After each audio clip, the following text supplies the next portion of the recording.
my name is Opal Cadman and welcome. Today I have three main tasks. The first one is to introduce you to Koch Media's brand new premium gaming label.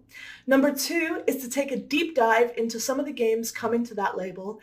And finally, number three is to show you what the new label will be getting up to in the streaming world.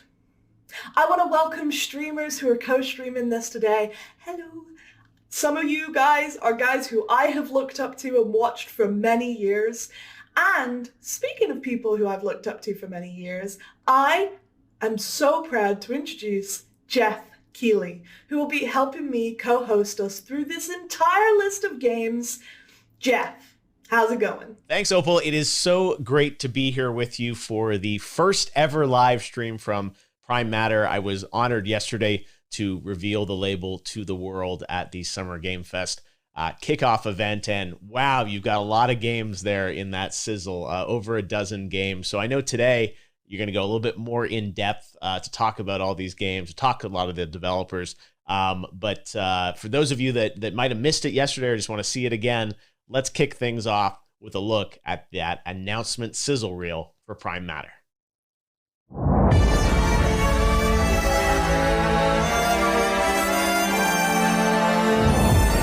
Sometimes I ask myself what it all means. Let's begin.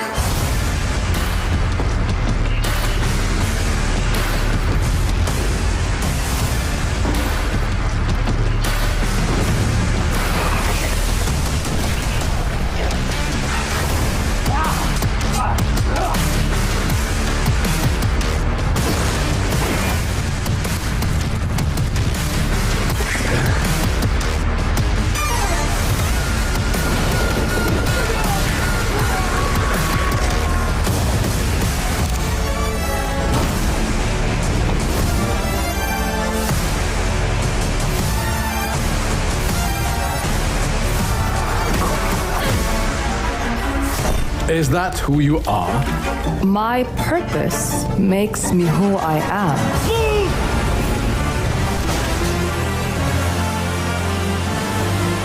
I finally have the feeling we're doing something worthwhile. Being relied on to succeed where others would fail.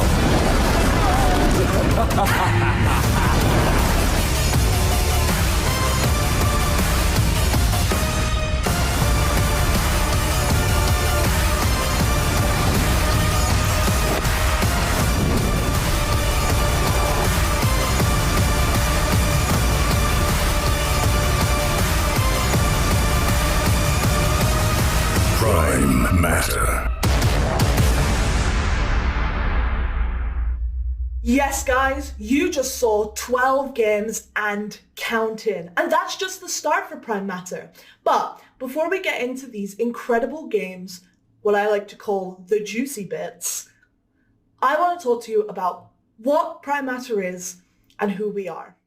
Prime Matter is the new premium gaming label of Koch Media.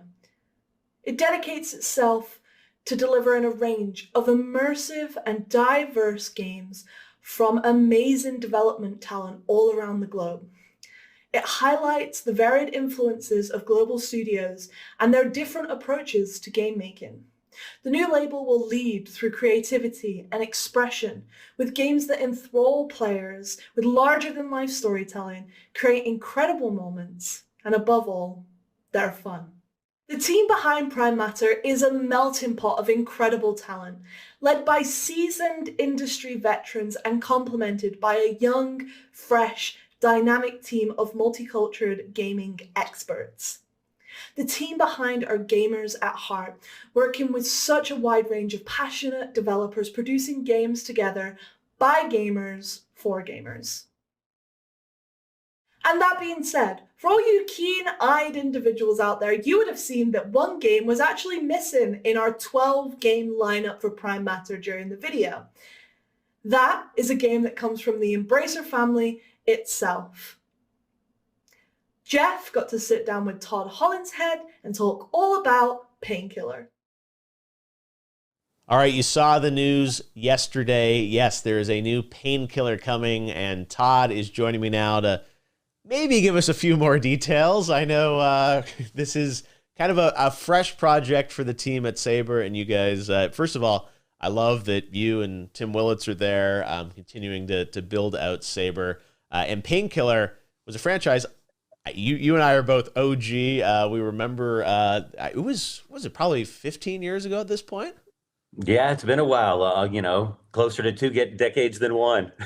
My God. All right. Well, but it's one of those classic games. Let me ask you, from a Prime Matter perspective, you've been in the industry like me all those years, and we remember that game. Why was this a franchise that you guys wanted to sort of bring back? Well, Painkiller, when I played it back in the early 2000s, this is a game that had, it was dark, a little twisted, intense, cool guns. These are the things that, kind of hit the nail on the head of what appeals to me in a video game, both as, as a fan and then also as a publisher at Saber. So, we're hoping to capture those same sort of elements and bring those into the new game. Yeah, you guys are certainly masters of doing shooters from all your time at id, and Painkiller does have a lot of that DNA of fast-paced action with a little bit of a twist to it, and the fact you guys are working with Prime Matter is also exciting. Brand new publisher, brand new label. What do you think of the fact that they're doing this label, and it's such a diverse lineup of companies and partners around it? I know you guys work with a lot of publishers, but it's pretty exciting to see a new label announced. That doesn't happen every day. No, it doesn't. And, I think that within the Embracer Group, it's just a business that is growing. We've got great leadership at the top. And so Koch Media is, wanting to expand their publishing. And I think that, the name they chose, Prime Matter, sort of is, it's sort of like the primordial soup of putting together stuff from nothing. So, yeah. It kind of makes me think of this is what we do when we make video games. You start with Pixel 0, and then at the end of the day, you make a game. So I feel like that, that kind of resonates with hopefully the type of experiences that we're going to be providing, not just within Prime Matter and working with them between Saber and our partnership, but, across the Embracer Group as well. Yeah, no, it sounds like they have a lot of games in development, but the fact that you are bringing back Painkiller is really exciting. And I know, fans, of course, want to know a little bit about, what's the game going to look, how's it going to play. Probably can't share a lot of details about it, but you're kind of in the early stages of development now on this. Yeah, super early. And, if anything that I would share, I'd probably get assassinated for back home once I got back to the developer, because, all these, the first stuff that comes out almost always gets sort of iterated on and changed. And so we're trying to keep the lid on the details until we have something that's going to be really awesome to show. All right. Well, we'll be waiting for it. And we know with you involved, it's going to be something very special, fast-paced action, I have no doubt. So new Painkiller coming soon from the team at Saber, published by Prime Matter. Thanks, Todd. Thanks, Jeff. I really can't wait to hear more about Painkiller and the fact that Todd and Tim and the team at Saber are working on it. I think we're going to get something pretty special when they are ready to share more. So, exciting stuff in that sizzle reel, Painkiller, Payday, but I know there's a lot more we're here to talk about today as well. Right, Opal? Actually, Prime Matter has 12 games under development right at this minute. We're so excited to show you guys what us and the developers have been up to. However, before you see some of the content that we show you today, I do have to make it clear that some of this is pre-alpha, alpha, high-level concept, and some of it is about to release right around the corner. So please keep that in mind when you're viewing today's show. That being said, how do you guys feel about a psychedelic third-person survival horror game set on what it means to go on a journey about self-enlightenment and what happens when it all goes wrong? I got to speak with the developers of the Chant work in progress title about their game and who they are. Our game is about a group of people who go to a spiritual retreat to seek enlightenment, and they basically get a little more than they bargained for. And your character has to deal with her own personal issues as well as the cosmic terrors that become awakened. Cool. So what type of genre is this game? I mean, it's a bit hard to pin down with the with all the different influences and styles of gameplay, but I'd say we're probably a survival action horror game. Okay. Cool. And what was the thinking behind that genre? Is it something that you guys like, or is it just it came left field? What's your decision behind that? Personally, we always wanted to make a horror game. A big part of our core team have a background in third-person sandbox games. And we really wanted to combine, action mechanics, deep storytelling, and we felt that the horror genre was a really exciting space to take that background and play around with. So, kind of sticking with the horror genre, why did you decide to go with that theme? It's not really like normally what you would see, this whole spiritual awakening thing. So what was the idea behind that? We thought it was just kind of an interesting territory to explore. There's a lot of influence from that with like folk horror of the 70s and giallo horror and so forth that really inspired us more from a film standpoint. And taking that kind of aesthetic, something that was very sensational, very colorful, and mixing it in with more action-oriented and exploratory game mechanics, we felt was a fresh take on the horror space. So, kind of speaking about your inspirations and stuff, what video games, real life media has inspired you to create this title? Well, going way back when Resident Evil 2 is one of my favorite games of all time. Alone in the Dark, Eternal Darkness. So a lot of games are very inspirational to us. Our game actually started off as a game with fixed camera angles and so forth, and then we over the course of development. Just especially really focusing on bringing more of an action element to it.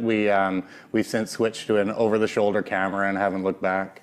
So kind of talking about changes and what you guys are doing on the development side, how close is the game to like the original concept? I understand you guys are still developing, the game's quite far out, but from your original concept to where the game is now, how much has that differed? The core story and I'd say the aesthetic and the themes, those all remain intact. I'd say our gameplay, as our team size grew, we added deeper mechanics. I'd say more action to the game. Our game actually has a fair amount of combat in it, especially on the melee side.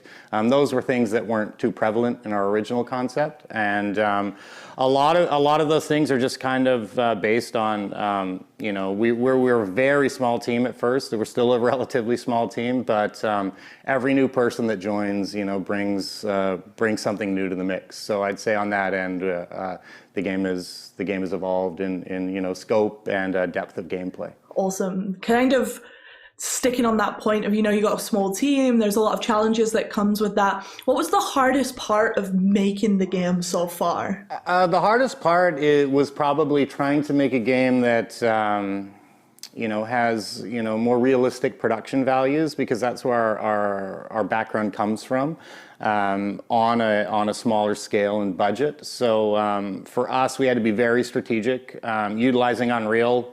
We wouldn't have been able to build this game without utilizing an engine like Unreal. Previously, we had worked on more proprietary technology, and that's also great because new people that join the team can get up and running on the engine quite quickly. In addition to that, we've been using photogrammetry from the start for both our environments. All of our characters are also scanned actors, and we're using, also tapping into a lot of what's going on in our city. Vancouver has a pretty big film industry, so really tapping into the film and the effects industry and tapping into that area of expertise to just kind of try to do things as efficiently as possible. So you've mentioned like experience in the past and also kind of how rich Vancouver is. How much does that come in handy when you're working on the game? Oh, it's been extremely beneficial. Vancouver, is home to a lot of AAA studios. A large portion of us work together at Rockstar and United Front Games, and we also have people who have worked at the Coalition and EA, as well as some smaller independent studios as well. And in addition to that, having the film industry here, where we can utilize local talent. We're working with union actors. We're scanning actors as well that we're using for our characters, and we're actually currently auditioning a couple remaining characters for the game, and as well as doing the finishing touches on our new motion capture studio. So we're going to be doing a full cinematics push over the coming months. That's a really exciting place to be right now. Awesome. Sounds great. In terms of exciting things, when it comes to this game, what are you most proud of at the minute where you are? I think the thing I'm the most proud of is just what a small focused team can do when they're all sharing the same goal and vision. As I said earlier, we come from different backgrounds, but everyone's managed to come together and really deliver an amazing amount of work for the team size we have. And it's really exciting to be working on a smaller team again, and just having that kind of energy where you're working with everyone on the team day to day. Yeah, I imagine that is a lot different to probably what some of you are used to coming from those massive studios. So finally, what are the benefits of signing up with a global publisher like Koch, and also, being featured on their brand new label? It's truly an exciting place to be. We've been kind of pushing our game as far as we could, and this partnership is really helping to provide more reach and more resources, but I think most importantly also just having a partnership on getting feedback and helping to really expand and push the vision of the game. We've already received a lot of feedback on the title, and being a small team, we're often in our own little echo chamber, and even in a short period of time we've been able to act on a lot of the feedback, and the game has improved considerably since then. Well, Mike, thank you so much for your time. It's been awesome to talk to you and find out a little bit more about what you guys are going to be offering for the new label. And I can't wait to let gamers finally get their hands on the content. So thank you for your time. From psychedelic horrors to internet rumors, our next developer created the huge open world of Bohemia and took us on an adventure through the Holy Roman Empire. However, there have been some leaks that this action RPG may have a home on the Switch. Opal sat down with Warhorse Studios to try and get to the bottom of this. Kingdom Come Deliverance on the Switch. That is quite some news. Yes, that's true. Kingdom Come Deliverance is coming to the Nintendo Switch. And as you said, it's about gamers, devs, and games. In our case, or in this case, actually gamers play an integral part in the story. What do you mean? Well, some kind of confusion happened in the end of last year. We Warhorse Studios were preparing the release of the Kingdom Come Deliverance Royal Edition on PlayStation and Xbox, but someone most likely ticked the wrong box in Japan, and it looked like it's going to be released on Switch as well. Of course, by that time there was nothing existing like that. We were not even thinking about the possibility that Kingdom Come Deliverance could go on the Switch. However, Nintendo Japan took this information, some Japanese media, and then the snowball started rolling. All of a sudden it was the talk of the day. Kingdom Come Deliverance is releasing on the Switch, but as I said, nothing like that was planned at all, and we didn't even think about that. Now, a few months back, and we think it was still somehow cursing around in the Nintendo database, Nintendo of Spain posted a picture on Twitter where they had different pictures of open world games, and they were promoting already existing open world games on the Nintendo store.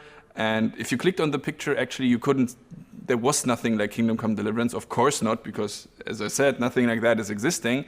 However, again, it created confusion. People were talking about it again, like, okay, so is it coming, is it not coming? But for us, actually, And as I said, we didn't think about that until that time. For us, we started to think. We started to think there's a lot of interest, there's a lot of buzz. People are actually talking about us, reaching out to us, like they seem to want Kingdom Come Deliverance on the Nintendo Switch. So we started to think. And since we are already in the Koch Media family or the Embracer family, and there's a lot of talented studios, so is Saber Interactive, and who but them would be actually capable of bringing the Kingdom Come Deliverance version on the Switch. So we sat together, and now we are here talking about the Nintendo Switch version on Kingdom Come. So what you're saying is that a community of gamers made this happen? More or less, yes. The community feedback we got, of course, was a big drive for this entire project. But this comes from our general background. So think of the Kickstarter project we had in the day. So without the community, there wouldn't be any Warhorse Studios or any Kingdom Come Deliverance. So we always try to be very close to them and working together with them, and even coming up with crazy ideas together with them. So for instance, the Savior Schnapps, our own liquor we created later, was actually a community idea. We have our own beer brand. We recently released a blue brick set, like a building set for Kingdom Come Deliverance buildings. And now one of the latest projects is the Kingdom Come Deliverance soap bar, which should give you the real medieval smell. In that case, I must say, medieval smells actually pretty well. And we are coming up with crazy stuff like that all the time. Our next new merchandise project is a Farkle boxed board game, kind of. So Farkle, for those who don't know, that's like this Kingdom Come Deliverance minigame, a dice minigame you can play in the game. And now with Griffon Studios, we are coming up with a boxed version you can get and play Farkle at home against your friends or against your family or whatever. So that's pretty cool if you ask me. But generally, if you're interested in these kind of stuff, just check the Warhorse Studios social media accounts. You get all the information you need there. Ooh, my favorite. Soapy hot news. Speaking of soapy hot news, how do you feel about Warhorse being under the new label Prime Matter? It's a huge honor, of course. We were working together with Koch for over 4 years already. In 2019, we then even became part of the entire Embracer family. So that was a big thing. And now being able to take part at the beginning of something new, be there when there's a new label being created, that is a big thing for us. And especially if you consider that we come there as an established partner already, that is really cool. And we are looking forward to a bright future. Thank you very much, Toby. We cannot see what Warhorse has got cooking. However, until that time, Toby, goodbye! So are we. Thank you very much and see you. From internet rumors back to reality, we will have more on Kingdom Come Deliverance for Switch as we get it. All right, let's move from RPGs to FPS games. Final Form, which is a working title, is an action-packed sci-fi adventure where you play the role of a humanoid avatar of a sentient spaceship sent on a mission to the edge of the known universe to battle an unstoppable plague. The game is still a long ways from completion, but here's a very quick peek at what's in store.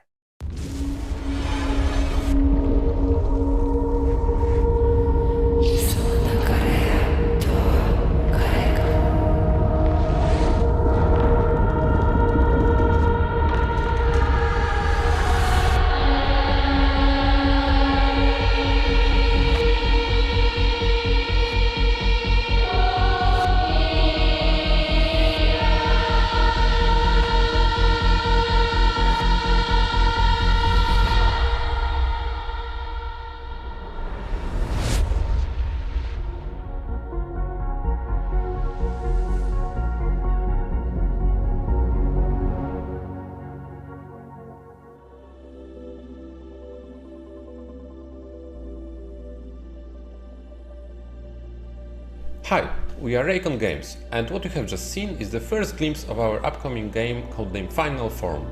Final Form is an action-packed, epic sci-fi FPS in which you are a female-formed humanoid machine on a space mission with no return. At the heart of the game is a mystery and alien worlds to explore, but also an adrenaline-fueled combat. In Final Form, it's all about the freedom and power of movement, being a machine unrestrained by human weaknesses. There are numerous abilities and gadgets that come with your robotic body, so you can give yourself away to the fantasy of becoming an unstoppable cybernetic goddess blazing away in a spectacular ballet of destruction.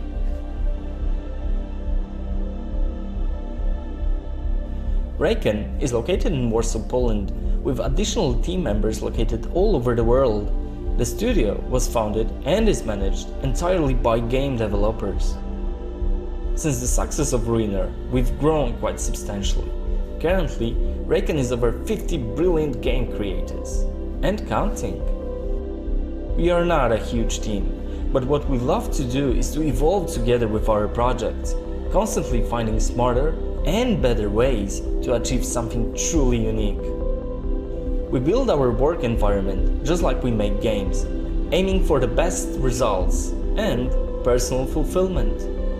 We strongly believe that the well-being of team members needs to be taken care of first, before we can pour all of that love into a game. The partnership with Koch Media has been very fruitful and inspiring. We're happy to be in the avant-garde of the upcoming new label.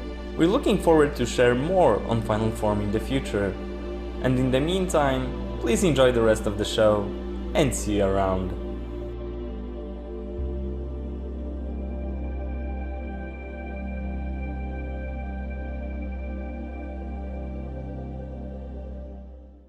I have to say, guys, I love the soundtrack from Final Form. Moving on to our next game, which is just as special. What if you took Lovecraftian and Gygares themes and mixed it all together with hardcore RPG elements? That's exactly what Massive Works Studios are doing. I got to sit down with their CTO to talk about their game, Dolmen.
Speak now to Gabriel Ferreira, CTO of Massive Works Studios, who joins us now from Campinas near São Paulo in the southeast of Brazil. So, Gabriel, what is Dolmen about? First of all, it's a pleasure to be here and to participate. Well, so let me tell a little bit about what Dolmen is. Dolmen is that kind of a game where the hero needs to save everyone from an alien threat. Fighting with all kinds of monsters and struggling to keep going forward. Yeah, that's the kind of game that Dolmen is not about. In this game, you actually save the drillers, which is the alien species that live on that planet, but you're going there to help a company save its investment. So you're not really the nice guy that's trying to save everyone. It's just a job. But we hope that the players consider the humanity, the greed, the war, and the spares and the challenges that come to mind along with that job. Taking all that part, and yes, Dolmen is also about fighting all kinds of monsters and struggling. After all, it is a hard game. It's a hardcore game. It's inspired on Souls-like, so yes, you're going to die a lot. Awesome. Thank you. So when thinking about the name Dolmen, obviously you guys went for that for like a very specific reason. What's the thinking behind the name? Why did you go for Dolmen? So there was many things that came to our mind when describing the name of the game. Dolmen, which means a single chamber tomb, a megalithic tomb. We thought it would be a good word to describe this stone, this crystal that we have that is related to death. In many ways, everyone that deals with this crystal in the game is close to bringing problems to everyone that is around. And we wanted this to be the main piece of the game. Cool. Awesome. And now I know that people may or may not have heard of Dolmen before, so it is already out there in the world. But how long has it taken to get to this point?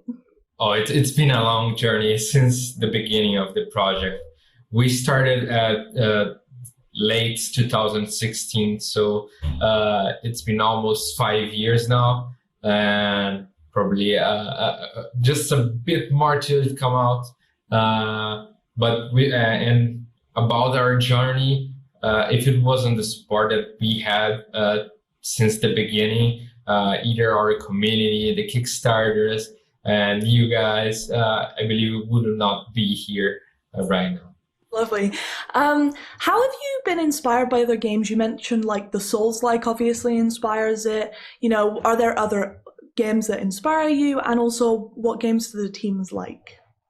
First of all, regarding inspirations, a lot of games came to us when we were producing the game and when we were first thinking of it. Obviously, we are really passionate and we really love Souls-like games. So Bloodborne, Dark Souls, those games were our main inspirations. But we drew inspirations from all different kind of sources. So we had inspirations in Dead Space, in Mass Effect, and also not only inspirations in other games, but also inspirations in movies and Lovecraftian stories. For example, Alien and Geiger, and those were our main inspirations.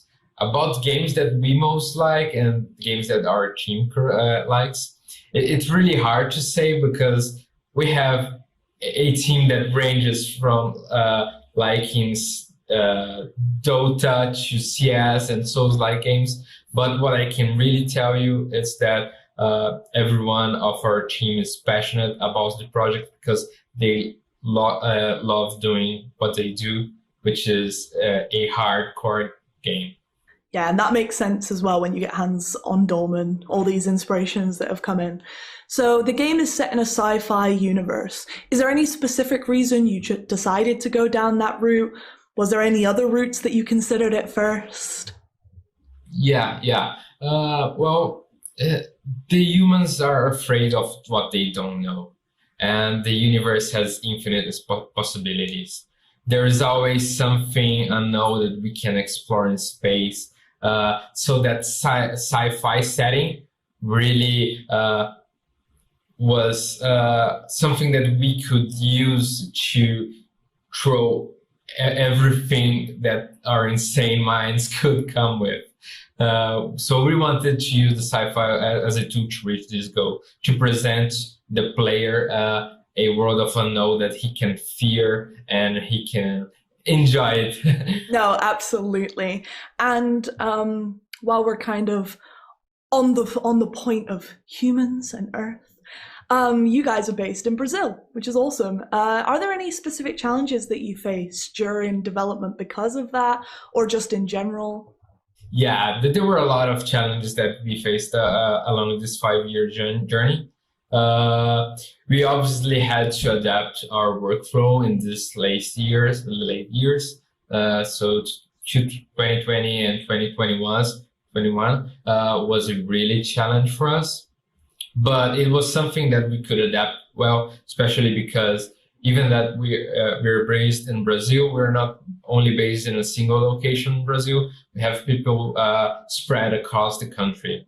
So it was easy enough to overcome that challenge. But there were several challenges since getting development kits and finding people that are really capable of helping us to deliver this amazing game, and that's what we gathered, and that's something that our company appreciates the most and really gives value is the people that we work with. They were really incredible people, and they were really rare over here. Absolutely, that's really cool. Kind of on that theme of development and challenges, given how development and technology often dictates how a game evolves throughout its development, how kind of close are you to the original concept that you guys came up for Dolmen? Well, there are different point of views on that answer, especially because we started really small. And in the journey of the game, for example, it started as a concept from a few friends that get together and they brainstormed it for months, the game, subverted in two senses. And one of them, when we first thought of the game is huge and is insane and has a lot of background on it. It has all this universe around it. So a lot of it has been built. So people that loves lore and loves the universe that we are creating, they will have a lot to explore on that side. But the game from its original concept evolved a lot, especially now that we have more tools at our disposal. So on the tech side, it advanced way better than we imagined. Back 2016, we didn't have all the resources that we have now. So, of course, we made some sacrifices here and there and in order to achieve our goal. But we're never happy with satisfied at that point of satisfaction, you know. We want to reach more. At the end of the day, this is also a game and we are having fun, but on top of all, we want to make a brilliant game for the player. Absolutely. And speaking about like making the game and the development of the game, seeing as you are lead programmer as well, what was the hardest part of making the actual game? I believe that we could have gone into different options, especially, for example, we could have wanted to make it a game that was simpler or smaller or not have that many hours of gameplay. But we decided to go to a hardcore game, even though it's a first game of our company. So we decided to go full into that challenge. We faced a lot of challenges, as I mentioned previously, but I believe the hardest part of the game was finding the correct professionals and focusing on what we were doing, and keeping yourself focused for 5 years on a single game is something that is challenging for everyone, especially right now. So it was a difficult decision, but we wanted to make that.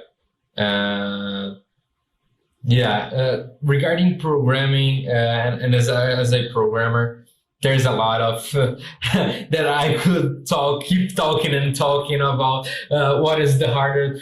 Multiplayer is always challenging, but finding that balancing fit, so the game that is not unfair, but is hard. So we wanted to aim hardcore players. So this was really something that was hard. So you mentioned like 5 years of development, which is a crazy long time. How have you kept yourself motivated? How have the team kept themselves motivated? I won't say that it was easy, because it wasn't. But I would say that most of all, we were always having these meetings in order to play the game. Even now that we are remote, we keep getting up every day and making a meeting and showcasing what we are doing and working alongside each one of us.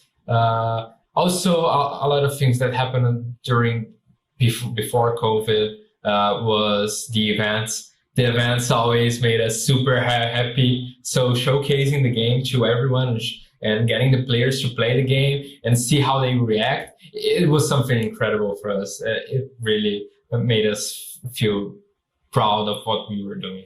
Yeah, absolutely. I feel like everyone's missing that event feeling, right? When you actually get to see people on the games and you're like, oh, wow, everyone's loving our games. I think it's something that everyone is missing, definitely. Speaking of kind of motivation and happy times, what are you most proud of this game? What have you guys worked on that you're like, yeah, we did that? I believe that the universe that we created is amazing. It has a lot of background from it. So, for example, we even made some comics for it that we prepared. We have a lot of story, some crazy cinematics. So we're really proud of the universe that we created, this game that we made, and achieving what we did is what makes us feel proud.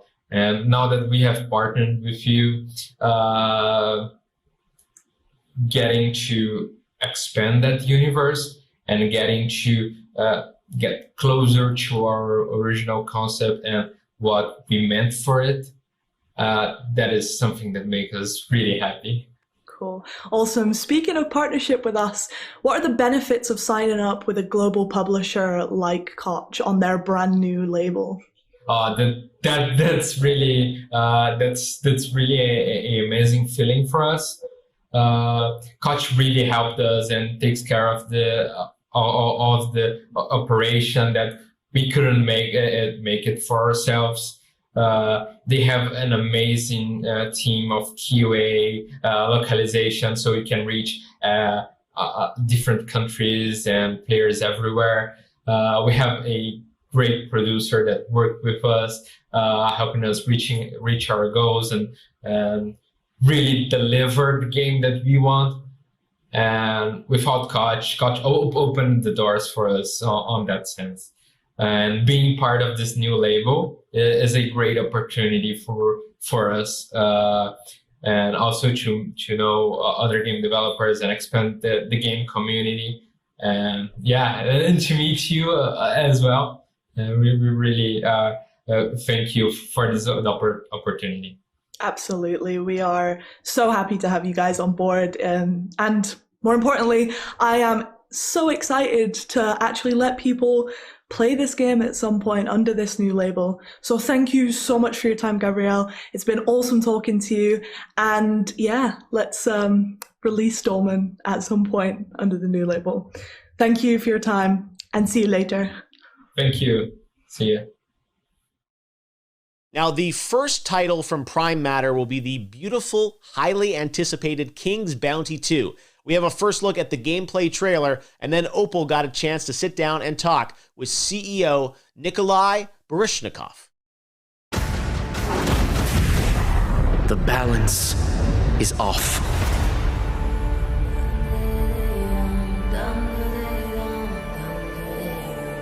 Our land, Nostria, dances on the knife's edge of fate.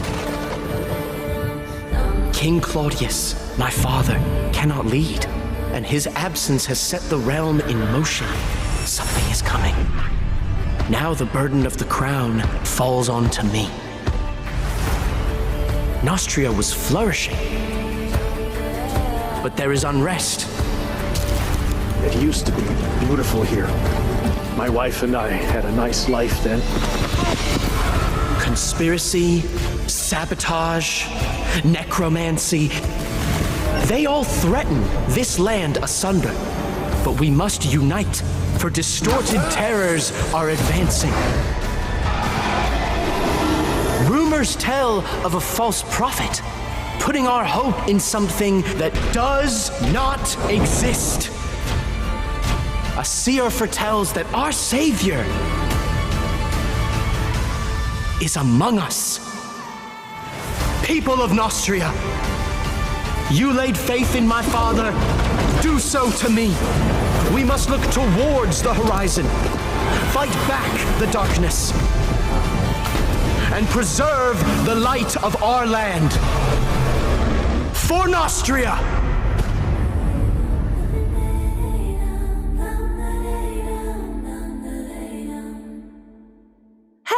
there, guys! Thanks for joining me, and I am joined by Nikolai Barinshnikov from 1C Entertainment, who is CEO and creator of King's Bounty 2. So King's Bounty has been years in development and has a 30-year pedigree. So what is it that makes King's Bounty 2 so special? The original King's Bounty was a grandfather of games of series like Heroes of Might and Magic. So it created these turn-based gameplay when you have a hexed-based battlefield and the troops are moving in turns, like chess pieces on the board. So I think that's the key. The cornerstone of King's Bounty.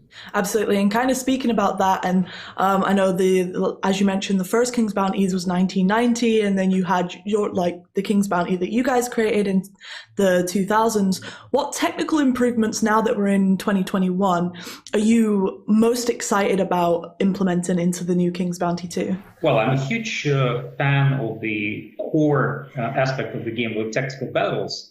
And if in the previous games the battlefield was always a flat surface, so now we're bringing the battlefield into 3D. So we will have line of sights, hills.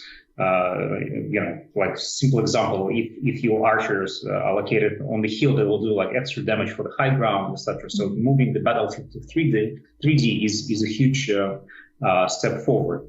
And then the whole role-playing part, the exploration part, we decided to move more towards games like, Fable or Mass Effect, kind of, epic, big role-playing games, as opposed to have a top-down isometric view of, tiny little character on a horse just galloping around the map. So we are moving towards this kind of epic fantasy adventure. Because this is not like a small indie title anymore. This is one of the biggest, if not the biggest, production we've done in Moscow so far. So speaking of the other King's Bounty games, will this King's Bounty 2 follow the other stories of the games, or will it be a standalone title?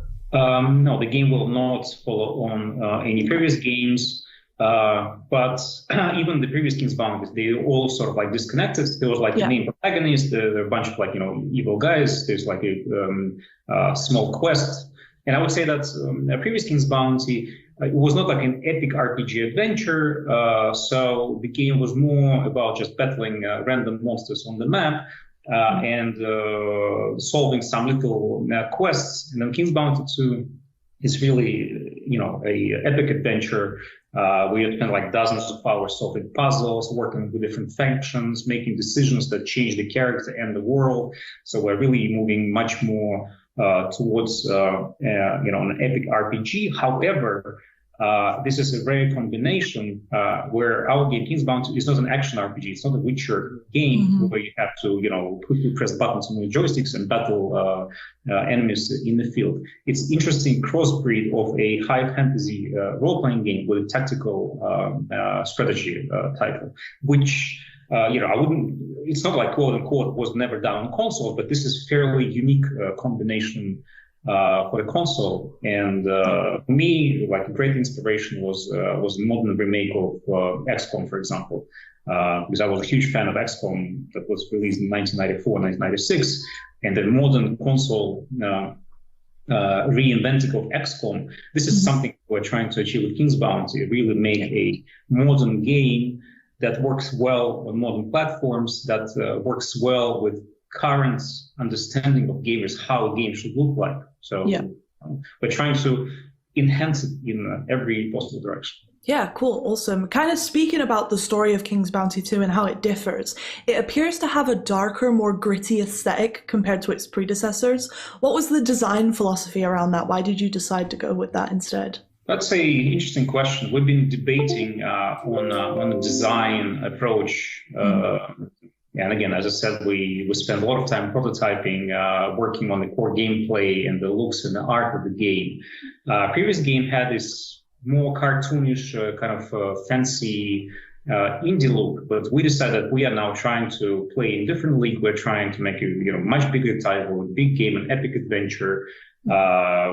We've been, astonished by, modern fantasy titles, both in Hollywood and in games, and we thought that this is a good idea actually to upgrade King's Bounty to what we call like high fantasy or like realistic fantasy. So it's not a dark fantasy like Kingdom Come when they're like, dirty peasants, everything is bad.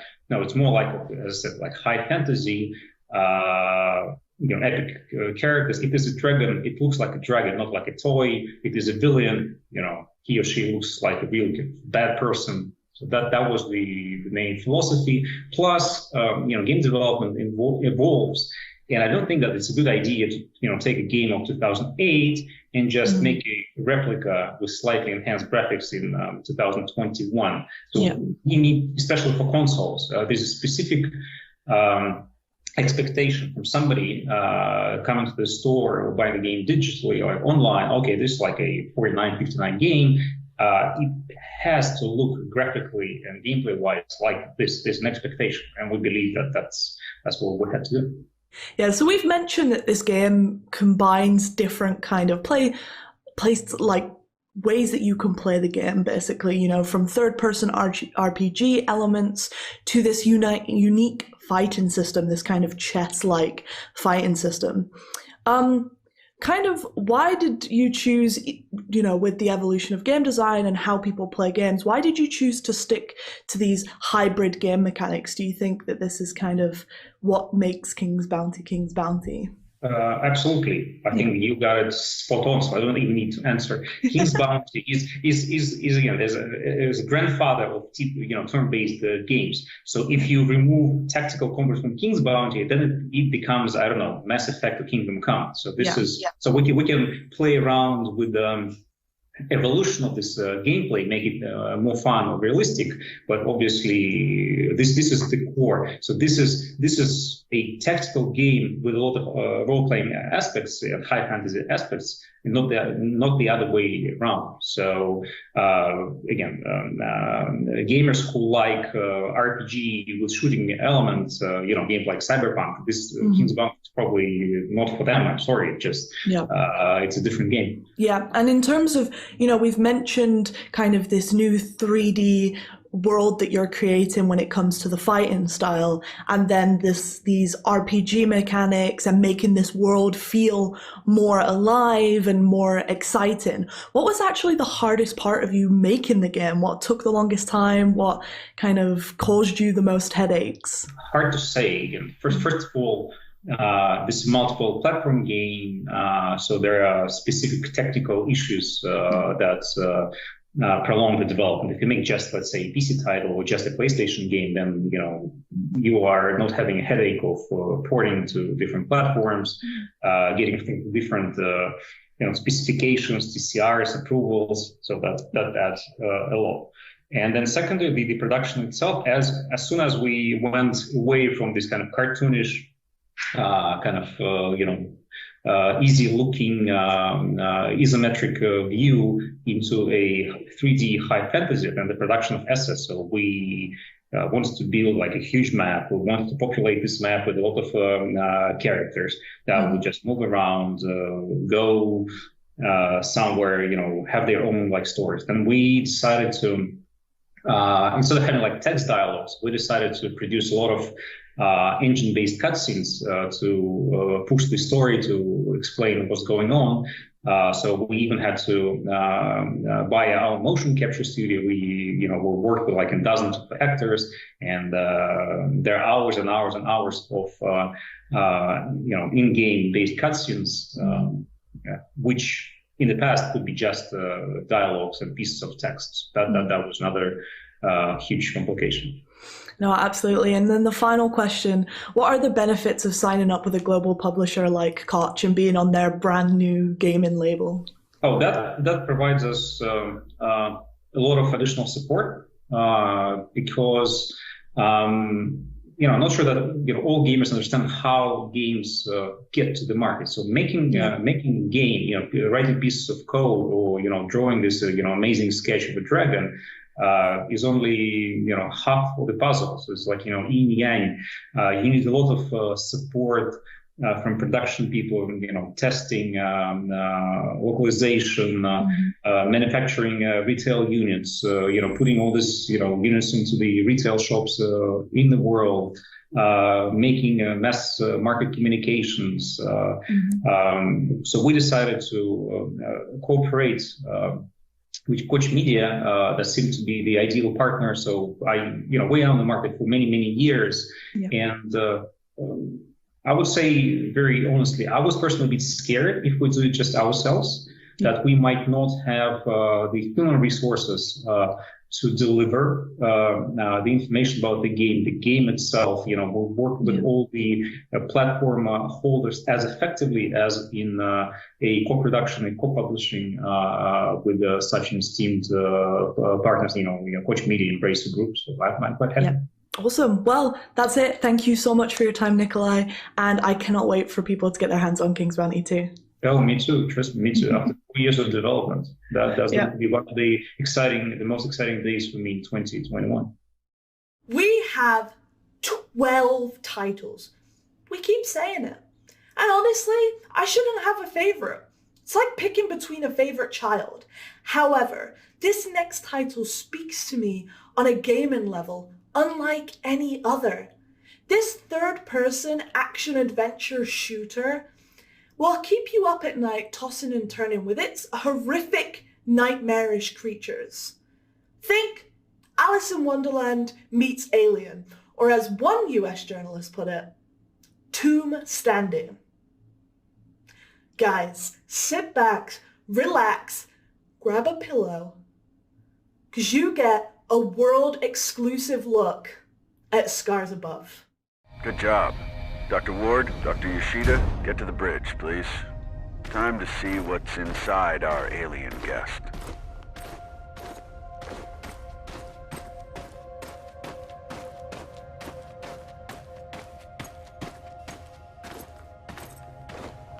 Telemetry check. Telemetry check. Here go.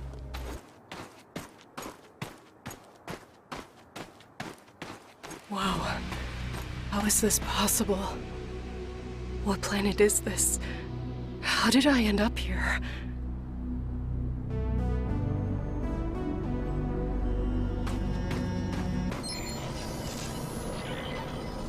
Log entry. The gate has an internal conduction system. The 3 points on the rim seem sensitive. A targeted blast of electricity should cause a reaction.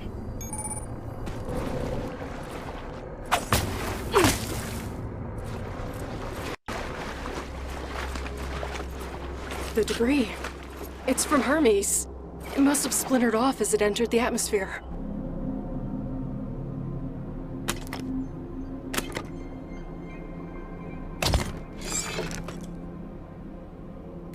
Mira! It's still intact.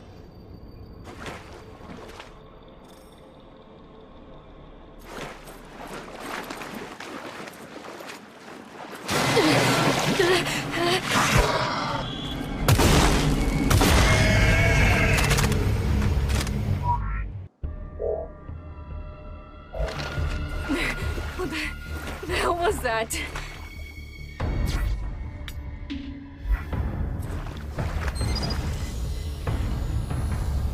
Log entry.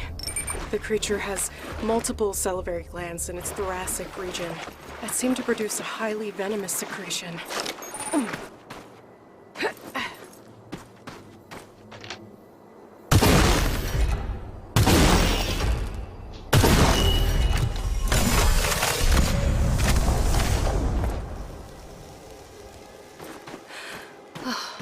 Wow.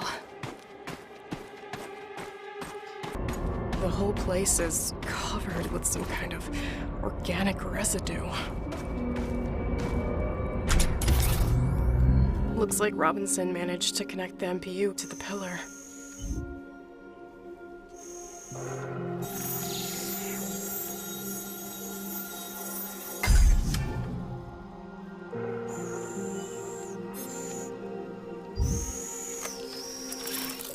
This will help me get through that tissue webbing.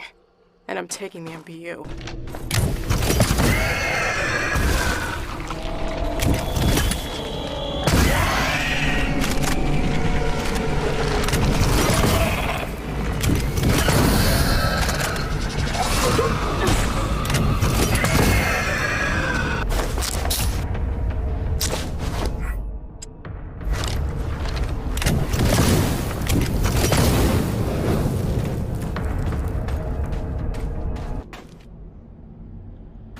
Who were the architects of this place? Did they build these towering monuments to serve a purpose, or as a testament to their might? Were they looking for answers or solving a problem? Oh my god!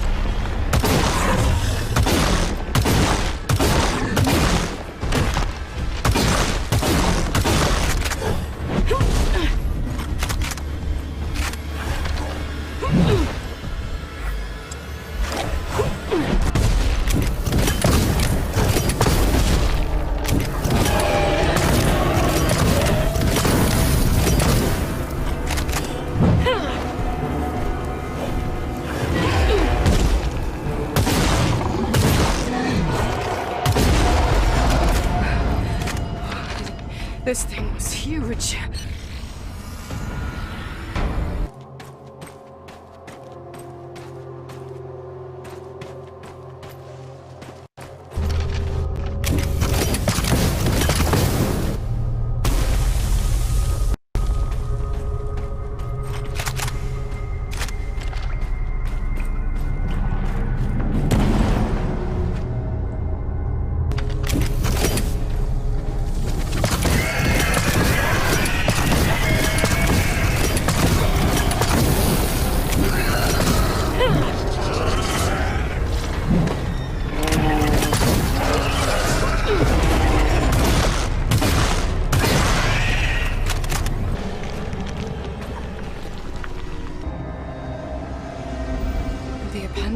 Are dripping with the fluid that's freezing the water. There's the brain and the neural pathways leading to various organs. The pseudocerebrum seems to be generating an electrical charge.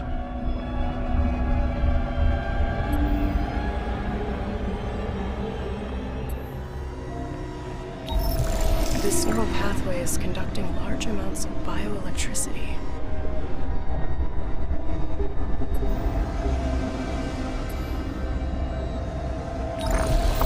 This gland is secreting the cryogenic fluid that's freezing the water.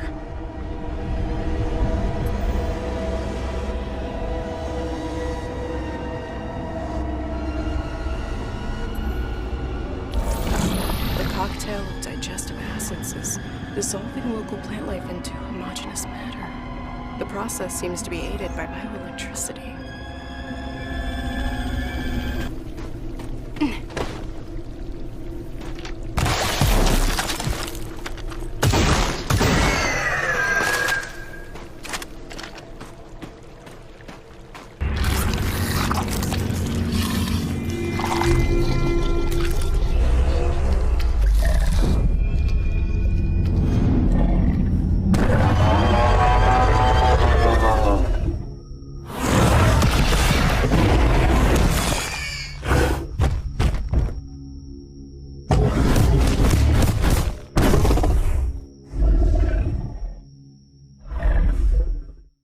That really was something, and last week Opal had a chance to talk to the developers, Mad Head Games, and ask them what their game was all about. Hello there guys, joining me now from Novi Sad in Serbia is Ivan Zorkic, game director at Mad Head Games, who's going to tell us all about his new project. So Ivan, what's Scars Above all about? Hey there. Scars Above, an alien object appears near Earth. And a team of astronauts is sent to explore it, to do a close-range scan. However, for some reason that I don't want to go into now, this results in them in an event which causes them to be transported to an unknown alien planet. So our protagonist, Kate Ward, who is a mission specialist, she's an astrobiologist with a background in engineering. She's one of the members of the team of astronauts, of the team called SCAR team, which is Sentient Contact Assessment and Response. So she is on the ship doing the scan, and she ends up on this stranded on this alien planet. So one moment she's with her team in the ship, and the other moment she's on this strange planet alone. So she explores. She finds out that her team is also stranded on the planet. She has to find them first, and it seems that some time has passed. She doesn't understand why. And also the planet is very hostile. So there's a bunch of dangerous creatures, monsters, and everything seems to want to kill her and the rest of her crew. So she needs to, find out what's going on, solve this mystery. How did they end up here? What does this planet want from them? And, the story unravels and she actually learns about the place and learns about the mystery behind it. But it's all about, being stranded on this kind of scary, but also in a way strangely beautiful world, and facing a lot of nasty creatures and monsters. Yeah. So it's like kind of keeping on that theme of the realm of possibility and whatnot. How much in the game has its roots in the real world, and how much is just plain crazy sci-fi? Well, it's mostly sci-fi, but the themes come from the real world. So they're inspired by the real world. I think the best stories come from the real world, even if they're, about, as I said, dragons or fairy tales, and of course, spaceships and space exploration. Like, there's always this component. So on one level, Scars Above is about reason versus terror. And this is a very important topic to me, and that's a very real world topic for me. Like, in our world, a lot of bad things come out of fear. And this fear, gives birth to some unreasonably dark actions, which lead to more bad things and more fear and more bad things. And in a way, Scars Above is like, for me, a metaphor for reason standing up against terror. Science against darkness, knowledge against ignorance. So apart from kind of staying within sci-fi and obviously that kind of opening up the possibility that this can actually happen makes sci-fi what it is there any other important reason to you to keep, that sense of realism still there in the game? So there is, yes, there is a reason to keep realism, but I think the better word is to make it believable.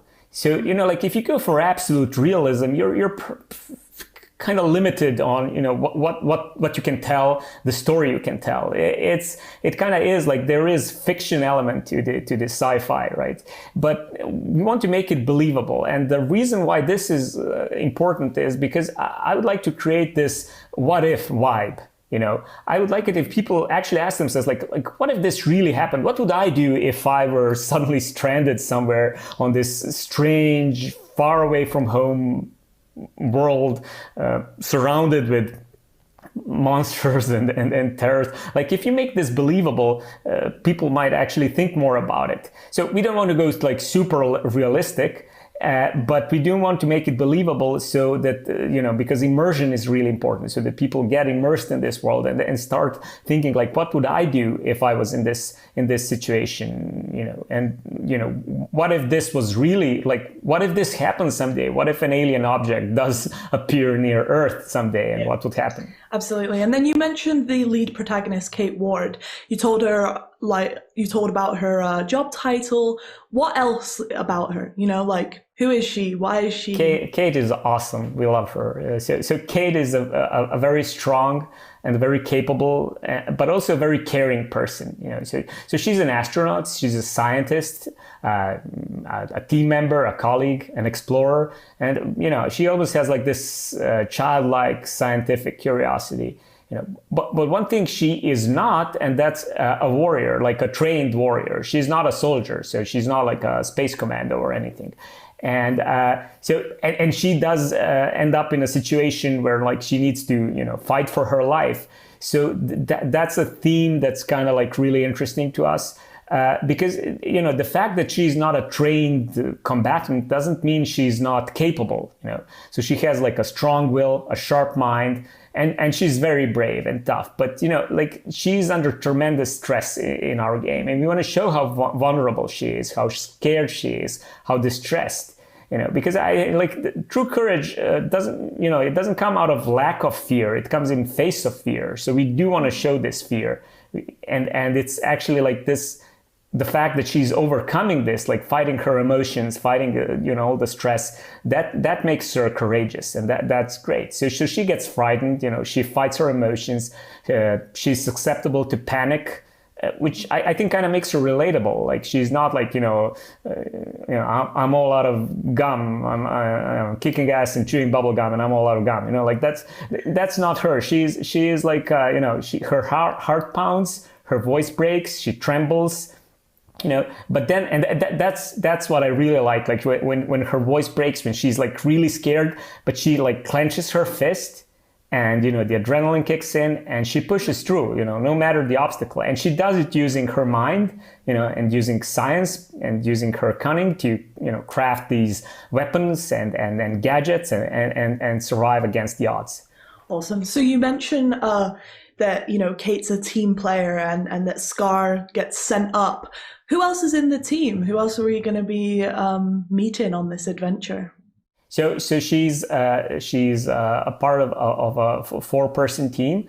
There is the commander of the mission, Commander Robinson, Richard Robinson, and he is like a person with a military background, like a pilot and an officer, and like he is the commander after all. But the rest of the team are mission specialists, because and this is also kind of like the idea that it's this alien object appears, we send scientists and explorers trying to figure what's going on. So Kate is joined by her close friend Tamara, who is and also like a scientist and an astronaut, and by Mike, a little bit younger member of the team, but who is also like a communications expert, and like they're all scientists working together to solve this mystery. But Kate does get separated from them, and part of the game is actually uncovering the fate of her other team members, and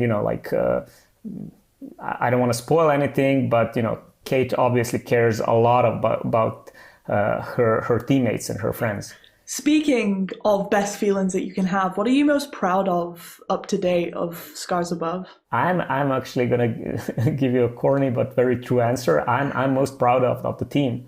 So like making a game is a huge effort, and it requires a lot of hard work, focus, energy, dedication, but also like cooperation, communication, support. So it's just like looking at a group of people working together on a common goal, that's really inspiring. And I think that's truly the case with any development team. Like when you ask them like what you're most proud of, and I keep thinking like one day in the far future, I may actually forget some of the details during the development, but I will always remember the people I worked with. That's awesome. And then last question, what are the benefits of signing up with a global publisher like Koch and being on their brand new publishing label? There's a bunch of benefits, but like, having access to certain resources, to experience. This is a game, with many firsts for us. So having someone to just like, share thoughts and share the experience is really valuable. But, on a personal level, I have to say this, and I'm being perfectly honest, like the biggest benefit for me was meeting a bunch of great people on your side. And I truly mean this, like it's a continuing pleasure to work with you, not just talking about the game or how we can make it better, but just like we talk a lot, as like we chat about various things. Just meeting you guys, like it's a tremendous boost to what we're doing. And I don't want to downplay like the obvious benefits, because there's a lot of them, like their infrastructure, the resources. But for me personally, it's just like meeting and getting to hang out with you guys. That's really awesome. Absolutely. And it's a pleasure to hang out with you as well, Ivan. And thank you so much for your time. I cannot wait to let people play Scars Above, because I know that we have so much fun with it in the office. So thank you very much. And yeah, we can't wait to see more. Thank you. Yeah, I'm looking forward to people playing the game. We're really excited about it. So, and thank you for this talk. Yeah. And now for something completely different. When Brian Fargo himself, the granddaddy of top-down isometric RPGs, says he is excited about a game, that's gotta mean Prime Matter is getting something right. Encased is an isometric dystopian sci-fi RPG scheduled for release this autumn. And this new trailer, which we're unveiling today, should give you a pretty good flavor of what the game is all about. It's 1976, and the future has arrived. But here's the skinny. We at Cronus need you. Cronus was formed after a dome-like structure was discovered 5 years ago.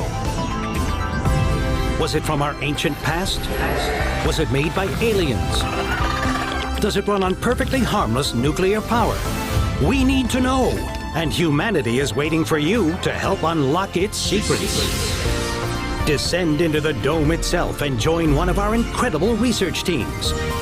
The only question is, which wing of Cronus is the best fit for you?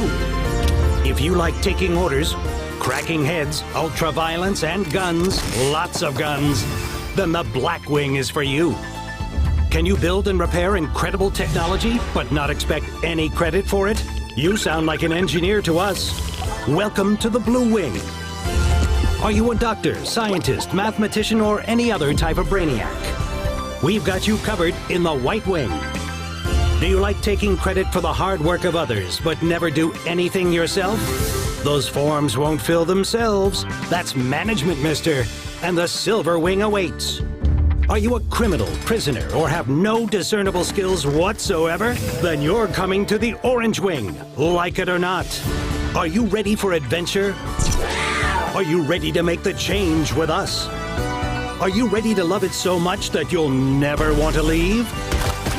Then join Cronus and take the second giant leap for mankind under the dome. That's not all. Opal got to sit down with the creative brains behind Encased. Check it out.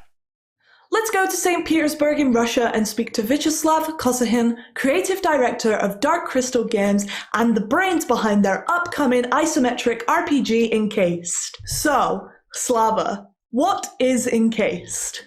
So Encased is an old-school RPG in the sci-fi post-apocalyptic setting, basically. Awesome. So the name Encased is kind of, it's a word and it has various meanings. What's the thinking behind the name? The thinking behind the name comes from the setting of the game, from one main entity of it, which is the dome. The game takes place in the anomalous zone called the Dome, which was found somewhere in the last unknown desert on the Earth and on our planet. And well, basically people who get in there, various scientists, technicians, soldiers and adventurers, they can't get back. This is sort of a one-way road. So those guys who explore the dome, they are encased in there, which I think makes some sense in this regard. Absolutely. Yes. So I know that you guys have been developing this game for kind of a long time now. How long is it actually taken to get to the point where you are now? So we are developing the game for 3.5 years now. We started late in 2017 with some pre-production, but obviously we have thoughts about a project like this for years and years before that, before those crystallized in something, something that really exists. So it takes 10 years of thinking behind this game, this project, and 3.5 years of actual production time to this point. So considering how long it takes, how do you guys keep yourself so motivated just on one particular title? Well, we can't say we have any problems with motivation on our own, because for most, if not everyone on the team, this is the dream project that comes to life. So that's fine in this regard. The motivation is always high, but also we are in the early access, and we're really open with the community from the very early stages of the project. And because of this openness and talks with the community, and we have had a crowdfunding, and now we are in the early access, we have this constant feedback on the project, both positive and sometimes negative. which obviously keeps us motivated. If we would be on our own for those like 3.5 years and some extra time we'll spend on developing this game, maybe the motivation could decline a little bit, but with those constant talks with the community, shared feedback, we're all good.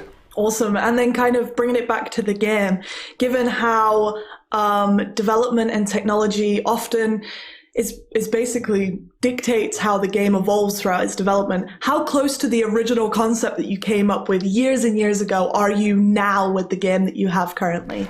The overall concept, we managed to keep it alive. We managed to keep it true. It's a very old school CRPG type game, which is inspired by many golden classics of late 90s and early 2000s, and in that regard, it all those ideas survived through the process, which is really great. Most of the mechanics, abilities, perks, and all those little things which these RPGs are built from, we managed to put it in there too. But obviously, because technology changed and even time passes, some less important things, I'd say, like maybe graphics or maybe art style beats or maybe some topics and themes, we explore those, transformed and changed during the process, because making games and RPGs particularly, it's an iterative process and takes many iterations to figure out what is the heart, what is the idea you want to bring to the players. So those transformed and crystallized during this long development. But the original concept, the very heart of it's all in there, which is really great. Yeah, so speaking about the concept, what's the actual narrative of Encased? The story of Encased is a story about exploring this anomalous zone, the Dome. The player starts as an employee of this Kronos organization, which is the only organization that controls entire Dome research and studying. There are 5 departments which are called wings a player can start in, which affects the game a lot and the story of the game. This is the Black Wing, which are the security and police services. There are White Wing, which are scientists and medics. There is the Silver Wing, which are the management and ruling wing of the Dome of the Kronos. There are Blue Wing, which are technicians and engineers, and there is this special Orange Wing, which contains ex-convicts which were freed to go to the Dome to do various manual labor. So you've mentioned that the game is set in the early 70s. Not many games have been set in that time period. What prompted you to pick that specific time period? Well, we think that 70s is the perfect time for like our game, what we are doing, because 70s is like the last tick on the timeline of the humanity, while there were some blind spots on the planet. First satellites and first people in space, it's all happened in late 50s and early 60s, right? And 70s is the last spot on the timeline when there are some, when satellites do not have this complete web surrounding the Earth and the planet, and there are some blind spots where such an amazing and dangerous place like Dome can be hidden. And from that place, from that time, the story takes its alternative path. Instead of going further to the space, humanity sort of descends into the dome to study it and to do those scientific researches and do those miraculous discoveries, basically. Yeah, so you mentioned that this is kind of like almost a parallel universe. How far did you deviate from what actually happened in the 70s compared to what happens in the game? I guess it's seeing, as you said, that it devolves, it's quite a bit. Yeah, obviously. So the main topic would be obviously that instead of continuing the Cold War, the West and the East, if we can call those, they instead start to explore the ideas of internationalism and exploring the dome together and forming that super corporation Cronus, which is actually the only foundation that explores the dome, controls all the researches and controls the flow of artifacts and scientific researches which comes from the dome into the rest of the world. And yeah, those ideas are quite different from what happened in the real world, I guess. And kind of bringing it back to the real world almost. Obviously, you guys are based in Russia, and life in the 70s was very different than life was in the West. How much of that do you think translates to an international audience once we get out there? And how much do you think people won't understand because they just, no one kind of really lived over there, or no one really knew what was happening over there? Oh, as I said, I think the game pursues the ideas of internationalism when very different parties across the world could put their own struggles, political and other struggles aside, to humanity become something bigger when it's combined with everyone is united together. To ascend, to be something more, and to explore the dome, its dangers and its discoveries, basically. Absolutely. Now bringing it kind of back to you guys and the developers again.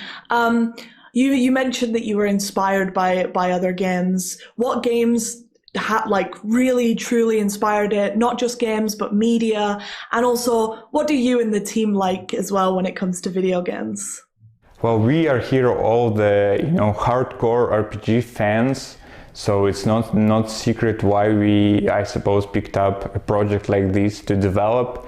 And it's not a secret that the game is it's in a very hard way was inspired by the Fallout series, and the other great RPG games of late 90s and early 2000s, and some modern ones too, actually. So speaking about development, what was the hardest part of making the game for you guys? I think the easier question would be what was the easy part. I can't really come with much things which were easy. It's all it's an everyday struggle in a way. It's a marathon, but it's a happy marathon, and it's a happy everyday struggle basically for us. Absolutely. And then moving it into that more positive thing, the happy marathon, what are you most proud of when it comes to Encased? I'm obviously proud of both the team and the project itself, because both us here in the team and our community, we often forget that 3.5 years ago there was nothing, there was emptiness, nothing existed.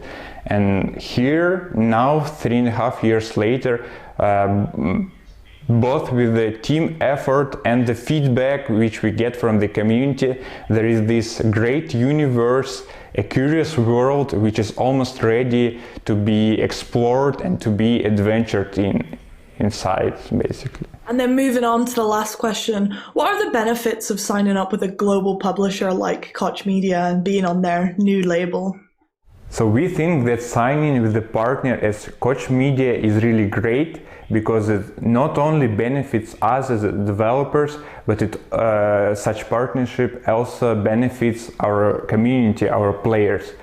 We as the developers, we get more time to work on the project and polish it so it would be in the perfect state, while our players will enjoy more localizations which will make the game more accessible to the wider audience. We'll get the voiceover done, which just make the game better and bring it on some other higher level. From an isometric dystopian sci-fi RPG to our next title, which is a fresh take on the action-adventure genre. This team, all the way from Iceland, specifically built a mocap studio for this title and has the incredible talent Aldous Hamilton as their lead protagonist. I got to sit down with the guys and ask them, what is this game all about? So Echoes of the End is a cinematic, narrative-driven action-adventure game about Rin, a person who has trained all her life to be a warrior in service to a throne and is now searching and finding her own identity as she's cast away from the life she's always known. It's a game we wanted to make all our lives, basically. And for us, what we really wanted to explore was a marriage of a cinematic experience and the narrative, choice-driven storytelling of RPGs. Finding that bridge and union is what really inspired us to go and make our own video game. Exactly, and such a big integral part of the experience is how you as a player choose to interact with the characters around you, the different companions, the characters that you'll run into when you're going about in the game and trying to solve all the issues that the player that you'll be facing as a player. What was the inspiration behind it? We're at a remarkable point in the game industry where, you know, a relatively small team is able to tackle such an ambitious vision, and it's actually reasonable. And I think we've just recently arrived at that point. You know, there have been some really great games making leaps in the past few years, kind of paving the way for this as the tools and hardware and software get more accessible and affordable for smaller developers. We kind of, you know, in the early days of Midgard, we came to realize that a game like this might be possible. And it seemed unreal to us that it might be at the time. But, you know, growing the team and building up the tech and pipelines in-house, you know, we saw that this was, in fact, possible. And it's an absolute dream for everyone at the company to, you know, be privileged enough to work on a game like this and to really shape the game that we all want to make. Yeah, so kind of sticking on that point of development and how technology often drives the direction of how a game evolves throughout its development. How close to the original concept is the game now? That's a really good question. So it's rather close. Like, I would say we didn't really do any large pivots. We did make some changes, of course, as the vision evolved and as we understood better kind of what the game was going to be and kind of how we scoped it to fit a team that would be able to execute on it. But I think, you know, we were always, you know, from day one that the idea for the game kind of conceptualized, we were looking at the technology that was allow us to make this game, you know, going for really, you know, realistic and stunning visuals, you know, digital doubles for characters, scanned environments, you know, next-gen development engines, next-gen game engines, kind of all those things were in place for us to make the game. I think the primary things that have changed in the making of the game are more in the details of the execution of that, how we structure the story, what kind of game mechanics we want in a game like that, and really what the identity of our game is and how we separate that from other games. We genuinely have been making this game. This game, even though it is slightly different. Yeah.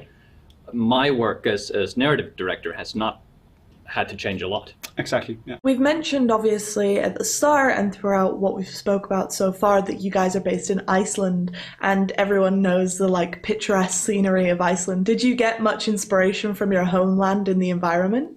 Yes, absolutely. You know, Iceland is such a phenomenal place to live in, and it's a beautiful country that's been featured in, you know, many films and video games before us. And the funny thing is that us growing up in Iceland, this is normalcy for us. This is what we've been used to. It isn't until we visit other countries that we realize that the rest of the world isn't a fantasy land. Oh my God, trees! Yes. But yeah, I mean, it's absolutely inspired by Iceland. And, you know, I was working as a tour guide for the longest time, and a lot of us, like, grew up in the country from different locations. And we pull from those locations in the game, and even for some of them, we have nearly one-to-one replicas of them, in the game. But the game itself isn't based in Iceland, of course. We're just taking inspiration from the more fantasy level vistas and visuals. Because while all this is true, while we love Iceland and while we'd be fools not to utilize the access we have to Icelandic natural phenomenons to scan and take references from, we don't want to make a game about Vikings because it's something that's been done a lot, and we really want to make a unique IP that is ours and that no one has seen before. Yeah, and we kind of touched on characters, and you mentioned the main character at the very start. Tell us about her. Tell us, what made you choose her? Why does she exist the way that she exists? I'll hand that one off to you, I think. Yeah, it's always a tricky question to answer without getting into any sort of spoilers. Yeah. But Rin is, as I say, she is a character, a person trained from birth to be a weapon in service to the crown. I was really fascinating in exploring the difference between a person that is, the juxtaposition between purpose and independence. And Rin is a character burdened by purpose and chained to it. She has been given a purpose not of her own choosing, not by her own volition, but one that she has inherent to her birth and very existence. Throughout this game in particular, we want to explore the journey of going beyond that purpose and going beyond what role you are born into and seizing the world by the throat, basically. And I would say that she's born with certain powers that make her both a pariah and a uniquely powerful individual. But with that power come certain challenges and certain superstitions that she's challenged to overcome. I think that's general enough to avoid spoilers. Yeah, Would you like to add to that? And just to add a layer to that, I think with the main character, she's, throughout the game, you're constantly meeting new people. We're setting her in, we start with her familiar setting, her kind of role in society, and her kind of what's expected of her, and we kind of break free from that throughout the game as we meet different characters, and Rin kind of finds her own path and purpose, like Magnus spoke on.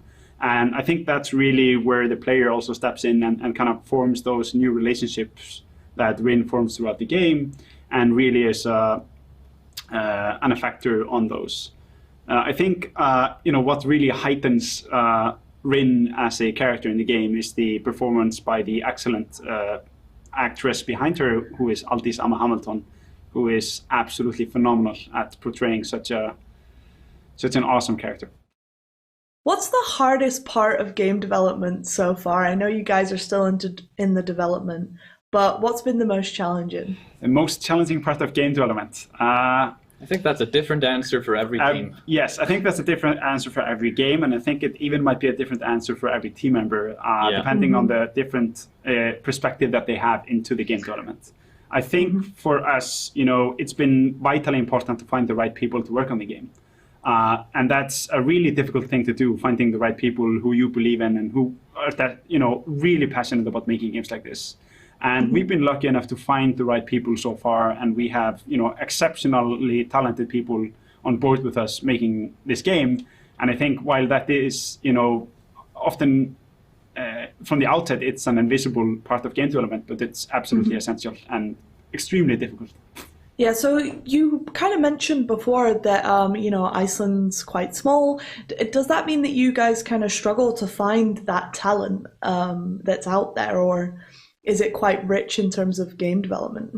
So, as usual, Iceland is excellent per capita. We're the best at everything per capita. And among those in the Nordics, we have the most developers per capita.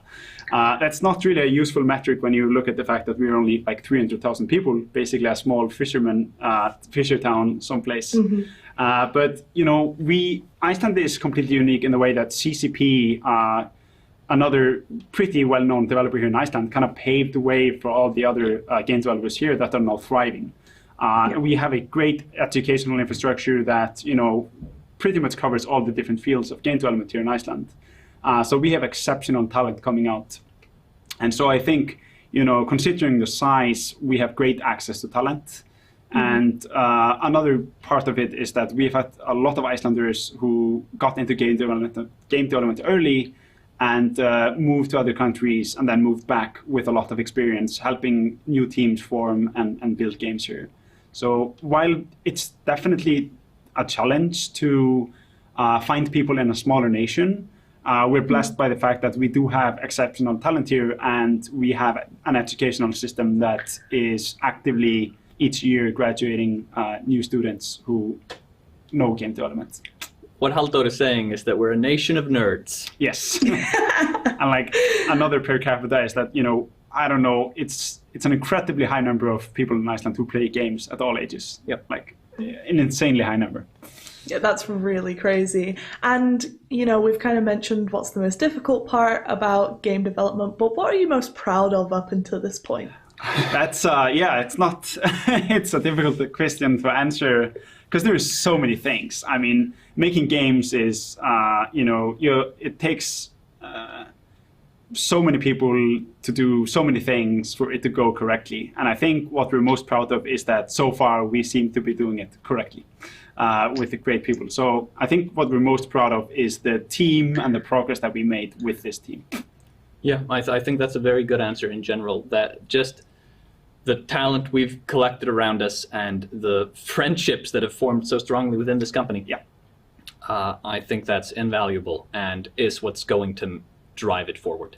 And then finally, guys, what are the benefits of signing up with a global publisher like Koch Media and being part of their brand new label? That's a great question. So obviously we touched on the part that we're kind of stuck in Iceland, so our outreach is quite limited on an island in the sea. No, but all jokes aside, the main benefit is that it's an extension of the team, and it's a great extension of the team. Yeah. We talk about the things that have been the most difficult, and that's building the team, and the things that we're most proud of, which is again the team that we built. And for us, Koch is a fantastic extension to the team. It's a publisher full of great people who are really passionate about games, and they're empowering us to deliver these games, worldwide. And I think that is anything a developer, an ambitious developer, could ask for in a publisher. And we are absolutely glad to have you guys. Thank you so much for your time, and I cannot wait to give people more information about Echoes of the End. From one side of the globe all the way to the other, if you like the game Gothic and hardcore RPGs, The Last Oricru is just for you. I got to sit down with two of the guys from Gold Knights and talk all about them and their new game. Hello there guys, today I am joined by Gold Knights creative and game director Pavel Strnad and executive producer Vladimir Gershel to talk about their game, The Last Oricru. Hi Opal. Hi Opal. So you guys make The Last Oricru. What is the game about? It's an action RPG where I try to show the relativity of good and evil from different perspectives of living and breathing world. So when you guys say living and breathing, what do you mean exactly?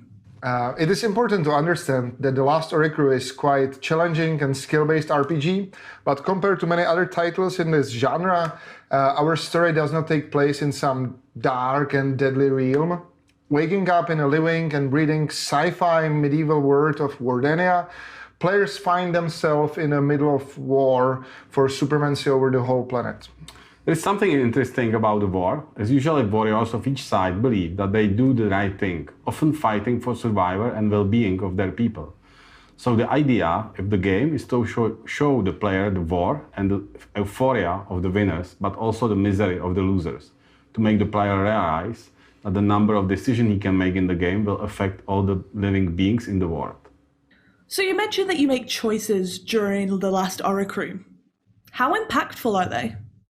The impact is major. First of all, you are the one who decides which side will win the war. But there are many different roads through the game, and you can experience the whole game only after multiple playthroughs. I want to give every player his own experience and try not to push any moral code of what is wrong and what is right. Simply, you make the decision and actions, and based on that, individual characters have their own reactions. This creates different situations, so you can find your own friends and allies and play the way how you think it's right or fun. Exactly. Each player can define their own path to side with different factions or betray them and influence the future of each race and in the end the entire planet, basically. And it is not done just by few choices somewhere in dialogues or by completing some quests, but by your continuous actions and decisions. Let me give you an example. In many scenarios, you are asked to kill the general of Redkin people. And you can obviously refuse doing that, but if you decide to kill him, there are many possibilities of what you can do with his head, which serves as a proof of his death. You can keep it and become hero, or you can give it to the queen and come closer to her heart, or you can give it to another characters of this conflict with different outcomes. While I'm playing, guys, if I decide to be a little bit mischievous and kind of go down the route of everyone hating me, what does that mean for me? Yes, there is an option that you will try to do as much harm to do as many beings as possible, and there are some dark characters that will be pleased by that. However, cooperation with them may be eventually very painful for you. That's another interesting thing, that often there is some hidden party involved in many wars, which profits from both sides of the conflict and the conflict itself. So that's a bit of the hidden part in the game, which you can play, but it will be a little bit difficult to play. So the game has co-op. Can a friend help me with the boss battles? Can we play the whole entire game together? How does this work? You know those lonely nights when you play games which are super exciting for you, but you feel a little bit sad that you cannot share that experience with anyone? That was generally the idea. Yeah, there is a great demand for couch play in the whole third-person action RPG genre. So we are sure that for our future audience, the co-op is going to be one of the most or the key features of our game. And that's why we went even farther. We have many situations what can be solved in co-op differently than in single player. So you can find new fun ways of how to kill some bosses, or solve some puzzles, or reach some special secret areas. But you know, at the end of the day, combat is bread and butter of an RPG. So if you, for example, play as a melee tank, while the second player plays a magic support, you will enjoy tens of awesome hours of shared fun. Oh, wait, so you're telling me there's magic and melee? What does this mean for the combat of the game? Well, the combat is targeted at more experienced players. I'm very much on the wave of recent challenging RPGs that are based on the skills of the player, timing and stamina. We are trying to build some interesting magic mechanism in the game that would let you use some more than block and fast attack buttons. But, you know, don't forget that our world has sci-fi roots. So what is for someone magic can be for more developed culture or technology. But be prepared to die. A lot. Like a lot. Yeah, a lot. A lot. And finally, guys, I just want to ask you, what does it mean to be under Koch Media's brand new label? Honestly, it was the best step we could do in our game development. It helped us dramatically increase the capacity of our development team and focus primarily on the game itself. And yet, we still have the full creative control over the game, and all the feedback we are getting is really helping us to make better games. So far, it was the best decision ever. Yeah, I'm very pleased that I could use my long-standing experience with big publishing houses and restructure the game and the team to shape which was the right fit for such a strong partner as a Koch Media. From the very beginning of our cooperation with Pavel, we were thinking big and aiming at building a really memorable new game franchise. And being part of the starting portfolio of a brand new Koch Media label gives us a great opportunity to fully achieve it. Thank you so much, Pavel and Vladimir, for your time. It's been awesome talking to you about everything the Last Oricru, and I just can't wait for people to get their hands on it. Okay, bye-bye. Bye. We teased it in the sizzle, and now let's hear from our friends at Starbreeze to talk about Payday 2, Payday 3, and their upcoming cooperation with Prime Matter. Thank you, Jeff, and hi, everyone. We're excited to be here, excited to talk about Payday, and excited to be working with Prime Matter. At Starbreeze, we see Payday as the ultimate bank robbing experience, inspired by classic heist movies, providing adrenaline-fueled gameplay where you get to experience the thrill of being on the wrong side of the law with a smart plan and a gun in your hand. This is what we've been doing since the original game, Payday the Heist, through the sequel, Payday 2, to the upcoming Payday 3. and our ever-growing player community. Our heisters continue to be an inspiration for us in everything we do, pushing us to make the best Payday possible.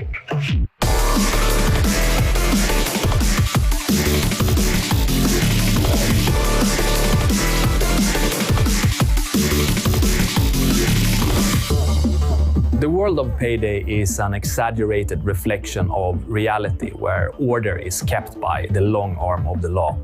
At least until the heisters turn this order into chaos, giving the law the middle finger.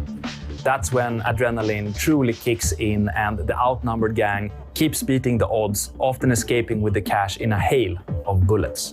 The Payday universe has an ongoing narrative that has been created over the years. The gang has built a reputation by going after the highest profile targets, setting up some of the craziest heist plans, and going up against some of the most powerful of enemies. And through all of this, the gang keeps coming out on top. In their exploits, the gang has become, as they call it, the tightest crew ever. The wider criminal underworld of Payday lives its own life, where movers and shakers want a piece of the action, or a piece of the Payday gang. In the gang's life of crime, they are way past the point of no return. And as we look ahead for what's to come, the gang will learn that there's no rest for the wicked.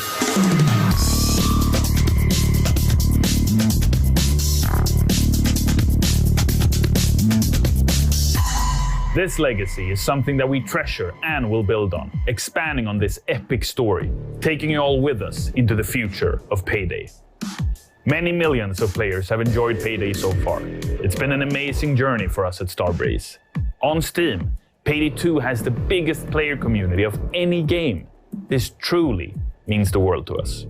Payday turns 10 this year, but we're only getting started. With our team hard at work, cooperation with Prime Matter and other partners, and above all, a fantastic player community, we are looking to the future with great anticipation. I'm rich! It's Payday, fellas! The release of Payday 3 is years away, but we could finish off today with a sneak peek of what we're working on, a taste of things to come.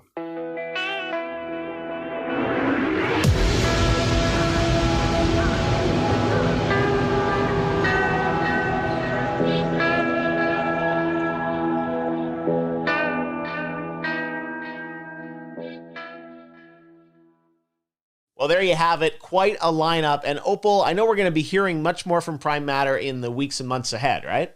That's a great question, Jeff. Prime Matter will be taking a huge leap into the streaming world. From June the 14th, we'll be streaming 3 times a week, every week, providing you guys with gameplay content, achievement and trophy hunting streams, as well as Dungeons and Dragons in our own universes, cooking streams, and so much more. We also want to get our developers involved and have it so that you guys get to know our developers better. Not only that, but expect to see a lot more shows from us in the future. And Jeff can help us out too. Absolutely. I cannot wait to see what Prime Matter has for us in the future. Thanks for announcing with us yesterday at Summer Game Fest, and I look forward to being back with you again later this summer. No worries, Jeff, and thank you for your time. It's been awesome hosting with you, and I can't wait to do more in the future. And a thanks to you guys watching, to the streamers who are co-streaming, to our new gamers who are looking forward to the titles that we've shown you today. We are focusing on making fun, unique, and honest content for you guys. So, stay safe, stay cool, and I will see you guys on Monday. Bye!